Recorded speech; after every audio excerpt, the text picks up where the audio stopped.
Bonjour. Alors voilà, ça fait un mois maintenant que la primaire.org a été lancée. Certes, j'ai jusqu'au 30 juin pour recueillir 500 soutiens, mais force est de constater qu'en ce qui me concerne, la mayonnaise tarde à prendre. Je vais donc tenter à travers cette vidéo d'y remédier pour enfin lancer la machine.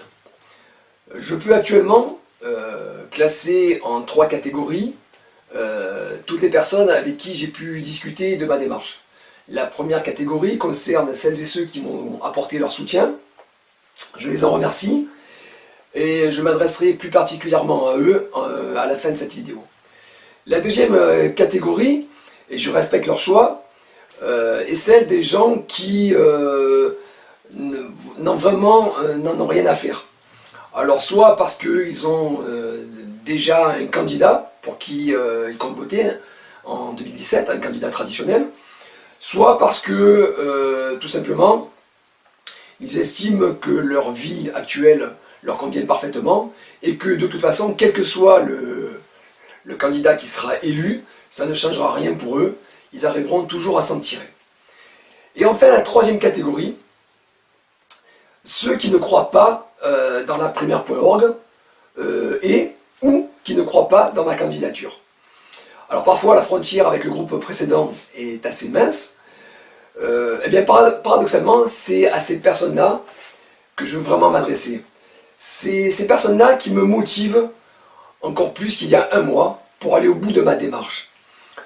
Parce que entre ceux qui prennent ça sur le ton de la plaisanterie, et ceux, beaucoup plus graves, qui estiment que je ne suis pas crédible, voire pas légitime pour cette démarche, j'ai pris réellement conscience, j'ai pu mesurer l'ampleur du lavage de cerveau que nous ont fait subir pendant des années nos femmes et nos hommes politiques, bien aidés par les médias traditionnels. En quoi suis-je moins légitime qu'un autre pour me présenter à une élection? Ne suis-je pas un citoyen comme les autres? Un contribuable? Ne suis-je pas un démos, du mot démocratie qui signifie pouvoir au peuple? Ne vivons-nous pas, tous, sous la même bannière, liberté, égalité, fraternité? En quoi serais-je moins libre et moins égal? En quoi suis-je moins crédible pour me présenter à cette élection? Serait-ce à cause de l'argent dont disposent grassement les partis politiques qui sont subventionnés par nos impôts, de l'argent public, et qui pourraient me faire défaut pour lancer une campagne à l'échelon national? Argument non recevable. Aujourd'hui, nous vivons dans un monde qui a changé, où la technologie a évolué. Nous sommes hyper connectés.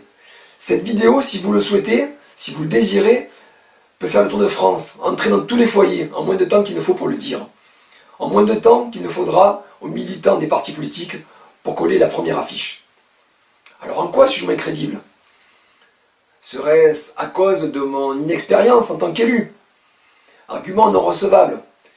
Quand on voit que les élus se transmettent leur mandat entre époux, ou de génération en génération. Est-ce que la politique serait un chaînon génétique? Je ne crois pas. En quoi je suis moins crédible? Serait-ce à cause de mon incompétence dans certains domaines? Argument non recevable. Pour celles et ceux qui ont déjà visionné ma première vidéo, et dans laquelle je présente le programme et la démarche de l'autre voie, je rappelle que l'autre voie est basée sur le dialogue, sur la discussion. Donc les compétences que je n'ai pas, d'autres les auront. Alors en quoi suis-je moins crédible? Serait-ce à cause du dysfonctionnement, du désordre qui pourrait régner si un inconnu venait à être élu? Est-ce que vous croyez vraiment que ce sont les élus qui font fonctionner les institutions? Bien sûr que non. La société fonctionne grâce à ceux qui la constituent. Salariés, patrons, commerçants, profession libérale, retraités, chômeurs, étudiants, mères au foyer. La société fonctionne grâce à ceux qui se lèvent le matin et qui effectuent les tâches pour lesquelles ils sont assignés, qu'ils le veuillent ou non, et du mieux qu'ils le peuvent.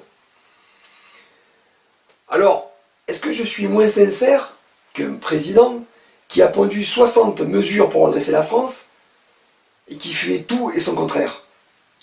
Est-ce que je suis plus comique qu'un ex-président qui avait été élu pour réformer la France, qui n'a appliqué que peu de réformes, insignifiantes en demeurant, et qui nous explique dans un livre qu'il en est conscient, qu'il assume ses responsabilités, mais que la prochaine fois, on va voir ce qu'on va voir?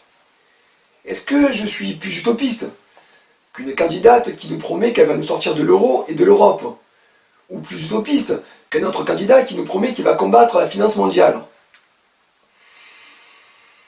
En quoi est-ce si invraisemblable de vouloir réduire la dette de la France, non pas en taxant les entreprises qui créent des emplois, en taxant les commerces, non pas en taxant les classes moyennes, qui dépensent leur argent en France et qui réinvestissent en France et qui font vivre l'économie, non pas en rognant sur les aides aux plus démunis ou sur les petites retraites qui pourtant ont déjà été cotisées, mais en voulant s'attaquer aux largesses que s'attribuent les élus, qui s'octroient sans cesse et qui ne cessent d'augmenter. En quoi est-ce si irrévérencieux de demander des comptes à nos ex-présidents de la République, qui nous coûtent chacun, en moyenne et par an, 2 millions d'euros? Je leur souhaite longue vie, mais sachant qu'un président a été battu en 1981, vous pouvez sortir vos calculettes et faire le calcul des sommes que l'on aurait pu investir ailleurs. En quoi est-ce si logique de demander des justificatifs à nos parlementaires sur leurs dépenses liées à leurs fonctions, ne serait-ce que pour les limiter dans les abus, ou pour éviter qu'ils s'enrichissent à des fins personnelles avec de l'argent public? Alors vous l'avez compris, je suis énervé d'avoir entendu ces arguments. Je ne suis pas légitime, je ne suis pas crédible, mais je suis encore plus motivé. Parce que ces idées que je défends et que porte l'autre voix, je ne les porterai pas tout seul. Nous ne pouvons pas les porter à 28. Nous ne pouvons pas les porter à 100 ou à 499. Nous devons les porter à 500. Et pour ça, j'ai besoin de vous. Celles et ceux que j'ai pu convaincre. Partagez cette vidéo, partagez mon profil candidat, partagez mes idées, c'est bien. Mais si vous les partagez sans réelle conviction, sans explication de texte, sans réelle motivation, votre partage va se perdre au milieu de hoax, va se perdre au milieu d'informations de moins d'importance, va se perdre entre la gifle de Joe Star et Nabila. Donc j'ai besoin de vous. J'avais commencé ma campagne par le slogan « I need you ». Mais en fait, « we need us ». Nous avons besoin de nous unir. Nous avons besoin tous ensemble de nous entraider. Parce que oui, nous pouvons y arriver.